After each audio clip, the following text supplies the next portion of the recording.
Ini Rick. Dia tidak mahu dirakam hari ini, tetapi awak menekan mens sekali lagi dan sekarang dia tidak mahu bangun dari katil selama sebulan. Sekilas pandang, ia kedengaran seperti impian mana-mana orang malas. Tiada kerja, tiada pergerakan, hanya tidur, makanan dan permainan.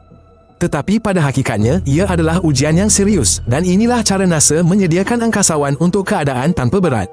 Rick gembira untuk beberapa hari pertama, makanan dihidangkan betul-betul di atas katilnya, telefon dan konsol permainan berada dalam jangkauan dan TV berada di hadapannya. Nampaknya 30 hari akan berlalu dengan mudah. Tetapi tubuhnya sudah berubah, metabolismenya menjadi perlahan, otaknya berhenti menerima isyarat untuk bekerja dan penggunaan tenaga berkurangan. Lemak terkumpul manakala otot semakin berkurangan. Secara luaran, ia kelihatan seperti rehat, tetapi pada hakikatnya, badan secara beransur-ansur menstruktur semula dirinya ke arah degradasi. Kerja rumah juga sukar. Makanan dibawa di atas meja khas yang diletakkan di atas katil. Rick tidak boleh duduk pun, jadi dia cuba makan secara berbaring, tetapi serbuk roti jatuh di atas cadar dan sup tumpah di atas selimut. Untuk mengelakkan tercekik, doktor memberinya straw minuman. Perkara yang paling mudah pun akan menjadi tidak selesa apabila anda tidak bergerak selama sebulan. Pergi ke bilik mandi lebih menegangkan. Rick juga melakukan ini dengan berbaring di dalam alat khas yang dipanggil itik. Seminggu kemudian, Rick merasakan kakinya menjadi luar biasa lembut, seolah-olah kosong. Ini adalah tanda-tanda awal atrofi. Saintis menjelaskan bahawa hanya dalam 7 hari, anda boleh kehilangan 10% kekuatan anda. Mereka mengurutnya dan menggerakkan kakinya, tetapi otaknya masih mengecut.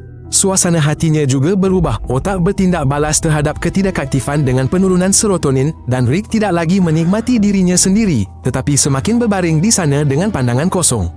Menjelang pertengahan minggu kedua, kesannya semakin kuat. Kakinya kelihatan lebih kurus, kulitnya menjadi lebih pucat. Tubuh membina semula dirinya seolah-olah pergerakan tidak diperlukan. Darah terbantut, jantungnya berdegup lebih lemah dan pernafasannya juga menjadi lembab.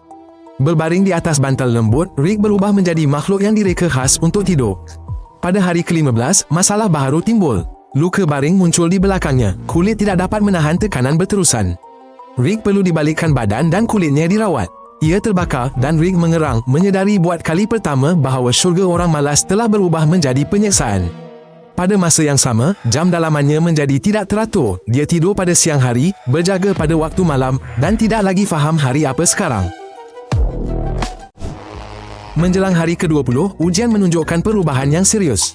Kalsium hilang dari tulang, ia menjadi rapuh dan otot kaki menjadi seperti batang nipis. Urat di tulang kering membonjol dan doktor memeriksa darah beku. Jantung mengepam kurang darah, bermakna kurang oksigen sampai ke organ. Malah pernafasan pun menyukakan. Pada masa ini, kehidupan seharian menjadi lebih sukar. Jururawat membantu Rick pergi ke bilik mandi dan Rick berasa janggal. Dia berpaling, tersipu-sipu, tetapi tiada pilihan lain. Untuk mengelakkan jangkitan, dia perlu mandi secara berkala, tetapi itu pun mustahil semasa berbaring di atas katil. Rick hanya mengelap dirinya dengan tisu basah. Rick pernah mengimpikan masa depan di mana orang ramai akan berbaring tanpa melakukan apa-apa, dengan robot melayani mereka, tetapi sekarang fikiran itu tidak begitu bergema. Menjelang hari ke-25, jangkaan dan realiti telah berbeza secara dramatik. Rick membayangkan sebulan rehat, tetapi apa yang dia dapat hanyalah badan yang dahsyat. Menjelang hari ke-30, Rick tidak lagi kelihatan seperti dirinya sendiri. Wajahnya menjadi lesu, otot-ototnya telah hilang. Tibalah saatnya untuk menamatkan eksperimen itu dan dia diangkat dengan berhati-hati. Tetapi sebaik sahaja dia menurunkan kakinya ke lantai, darah mengalir deras ke otaknya dan penglihatan Rick menjadi gelap. Ini adalah hipotensi, penurunan tekanan darah yang mendadak apabila berdiri. Dia serta-merta rebah dan doktor-doktor mengembalikan derianya. Saluran darahnya yang telah kehilangan keanjalan tanpa ketegangan bertindak seolah-olah Rick berumur 70 tahun, bukan 25 tahun. Setiap langkah adalah satu perjuangan.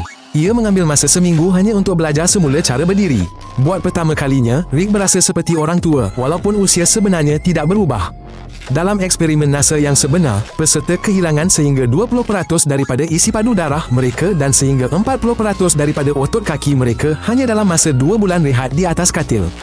Tulang mereka kehilangan ketumpatan seperti dalam osteoporosis. Bagi angkasawan, ini adalah harga latihan untuk penerbangan angkasa lepas, tetapi bagi orang biasa, ia adalah jalan sukarela menuju kecacatan. Rick bosan berehat dan bersedia melakukan apa sahaja selain tidur. Sebulan di atas katil telah menuakan tubuhnya selama bertahun-tahun.